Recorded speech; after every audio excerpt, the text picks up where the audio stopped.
देखिए एनसीईआरटी का क्वेश्चन है, देखने में बहुत सिंपल है, लेकिन इसका लॉजिक जो है वो कैलकुलेशन जो है वो बहुत परेशानी करता है ना। तो ये 2/9 है, आर टी 2/T1 से निकाला तो -3/2 जो 1 से छोटा है, इसलिए एसएन का ये वाला फॉर्मूला लगा दिया। ए 2/9 1 माइनस आर की वैल्यू रखी -3/2 की पावर n 1 माइनस -3/2। ये जो 9 है ये नीचे है डिनोमिनेटर में, ऊपर जाके न्यूमरेटर में चला गया, ये जो 2 है वो नीचे चला गया। अरे 5/2 2 1 जा 2 माइनस -3 5/2 रहेगा। 9 से 72 एक टाइम आ गया, ये आ गया 55/60। पर अगले स्टेप में 5/2 क्रॉस मल्टीप्लाई हो गया तो 5/2 पूरा मल्टीप्लाई करके 272/32 उधर ले गया मैं -275/32 की माइनस 32 मैंने कॉमन ले लिया, 275 - 32 ये बच गया -3/2 की पावर n 243 कितना, ये माइनस को इधर ले जाऊं,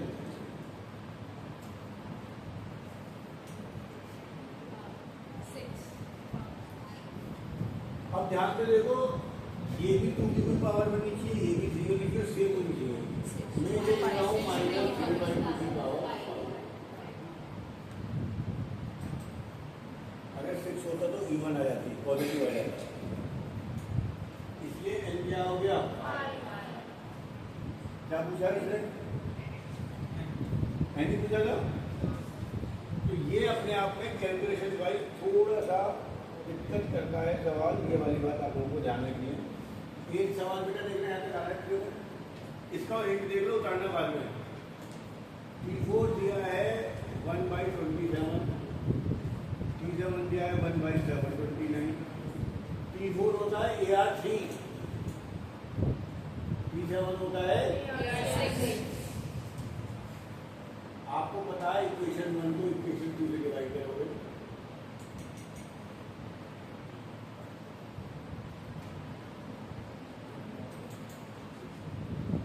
R3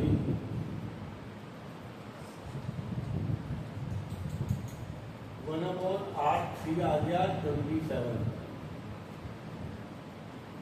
यानी 1/R का 2 बराबर आ गया सीधा 1/R आ गया 3, R की वैल्यू आ गई, इससे आप A निकाल देना। और एंड में उसने पूछा है find the sum of the n term, SN का फॉर्मूला भी ध्यान रखना, R 1/3 है, 1 से छोटा है, तो आपको वाला काम करना है।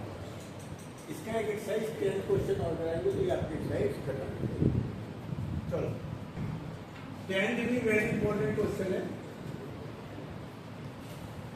In a GP ratio of the sum of the first 3 terms and ratio of the sum of the 6 terms is 125/150। आज क्या सवाल समझ में आ गया? S3 का फॉर्मूला बता दो, ये R की पावर 3 - 1 अपॉन R - 1 ये R की पावर 6 - 1 अपॉन R - 1 इसलिए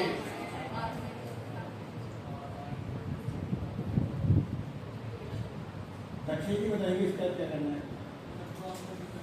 क्रॉस मल्टीप्लाई करके क्या होगा, R6 और R3 में मल्टीप्लिकेशन मिल जाएगी, तो फिर R की कॉमन निकालना है, हम नहीं ना। जब भी आपको ये नहीं बता 1 से छोटा है या बड़ा, हमेशा बड़ा मान के फॉर्मूला लगा केस तो एक ही रहेगी। ओ भाई हाँ, अरे फैक्टर कर दो 9 क्लास में सब पास करके आया मुझे याद R3 माइनस 1 R3 plus 1 ये करना था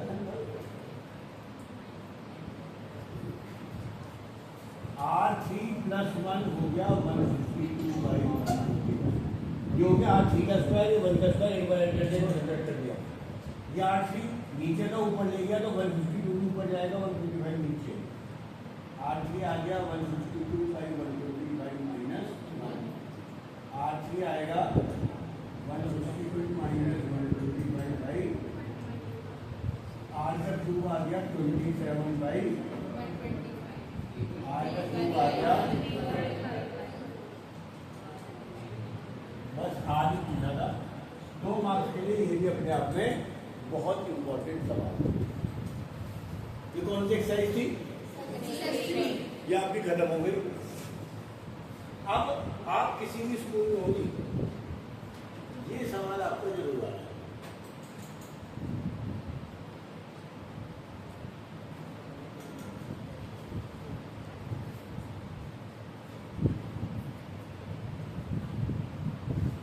यहाँ 9 सवाल बनेंगे 2 + 52 + 222 + 42 3 + 33 + 333 एंड सो ऑन या 4 4 4 4 एंड सो ऑन 2 से लेकर 9 तक के 9 सवाल बन सकते हैं सबका 2 लाइन बाद सारे सवाल एक ही रह जाएंगे और सबका आंसर भी कॉन्स्टेंट है तो ये सवाल जरूर आना है आपके हाथ में गारंटेड है ना ये मतलब ध्यान बता देगा काम बाद में भैया सबसे पहली लाइन में जो भी नंबर है उसे कॉमन ले लेंगे क्या बचेगा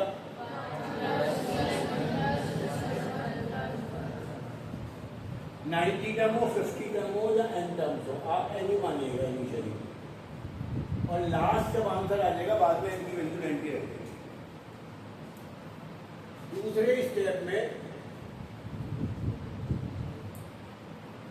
9 से डिवाइड कर देना और 9 से मल्टीप्लाई कर देना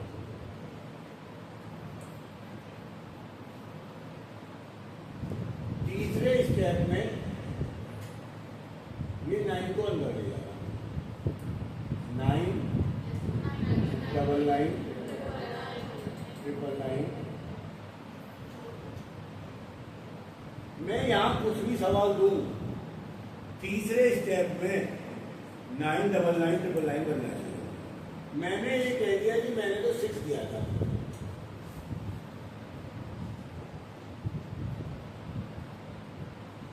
तो 6 कौन ले लेगा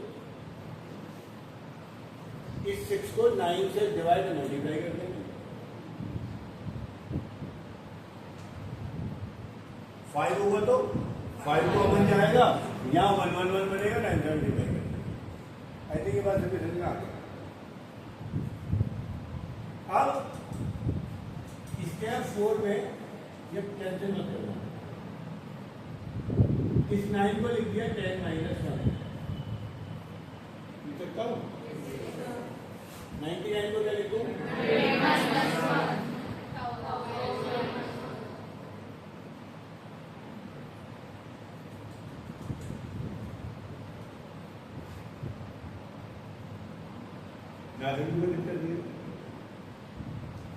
फाइनली स्टेप 5 कहता है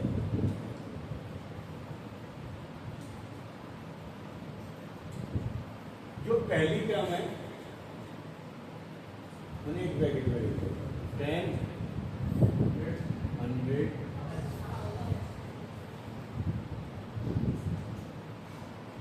टर्म्स बतानी आपको कितनी बनेगी और जो दूसरी टर्म है दूसरे ब्रैकेट में लिख देते क्या आएगा 1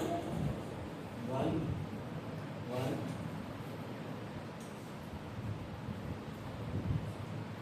बस ये स्टेप समझना है आपको पांचवा बाकी सब तो आसान है दिशा मुझे बताएगी स्टेप 5 में पहली सीरीज में कितनी टर्म्स आएंगी और दूसरी सीरीज में कितनी टर्म्स आएंगी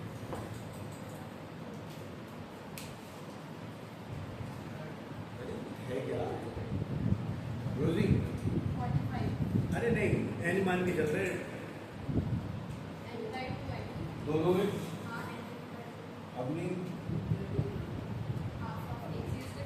जरूर करेंगे हर चीज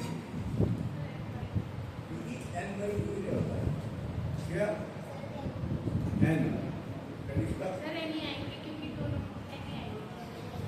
हाँ भाई अब ध्यान से देखिएगा जब तुम ये 3 ब्रैकेट देखते हो इन 3 ब्रैकेट से ये भी 3 टर्म्स आ गए जब इतनी 3 बार आ गए 4 ब्रैकेट होते तो 4 आते एन ब्रैकेट होंगे तो कितनी बार आएंगे तो ये एन टर्म्स थी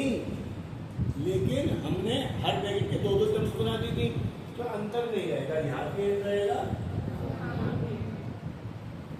एक को 3 बार जोड़ते हो तो क्या आता है 3 5 बार जोड़ोगे तो 5 7 बार जोड़ोगे तो 1 को n बार जोड़ोगे तो क्या आएगा तो लास्ट वाला ब्रैकेट तो खत्म 6/9 बेटे वीडियो में आ रहा है कि नहीं बस ये है जीपी जिसका ए कितना 10 आर कितना 10 एन कितना 10 ऐसा क्या फॉर्मूला लगा देंगे आंसर खत्म सही ना अभी आप पहले जो सवाल को उतार लो ये सवाल 101% आया हुआ है सिक्वेंशियल सीरीज का ये सवाल श्योर है 3 नंबर में आने के लिए उतार दीजिए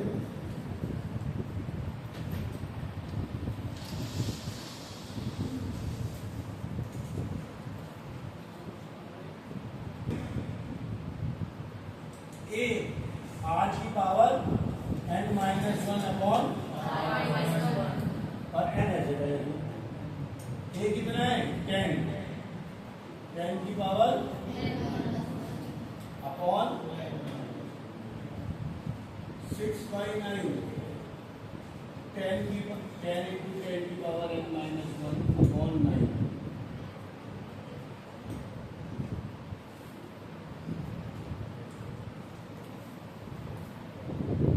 आपका ये आपके पास आंसर है इस 6 को यहाँ ले लो तो 9 यहाँ लेगा 10/81 10 की पावर n-1 माइनस 1/9 अब जब वहां 6 था तो यहाँ 6 आएगा अंदर का ये नंबर सेम आना है सवाल के लिए यहाँ 7 होगा तो आंसर आएगा 7 10/81 10 की पावर n-1 माइनस n/9 5 होगा तो 5 नहीं रहेगा 10/81 10 की पावर n-1 माइनस n/9 ये आपका स्टैंडर्ड आंसर है हर सवाल का चाहे आप कुछ भी ले लो और जैसे कि इस सवाल में n की वैल्यू कितनी दी थी 90 तो लास्ट में आंसर लिख देना 10/81 10 की पावर 90 माइनस 1 माइनस 90/9 कैंसिल हो जाएगा तो आपके पास ये आपके पास एक स्टैंडर्ड फॉर्मूला है काम करने सही है कुछ किताबों में इसको सॉल्व भी करा लेते हैं 81 एलसीएम ले लोगे तो क्या आएगा 10 माइनस तो ये आ गया 6/81 10 ये भी कई जगह पे आंसर आ जाता है तो ये आंसर लाओ ये आंसर लाओ या ये आंसर लाओ सब आंसर सेम ये सवाल आपका एग्जाम में 3 नंबर में जरूर आएगा।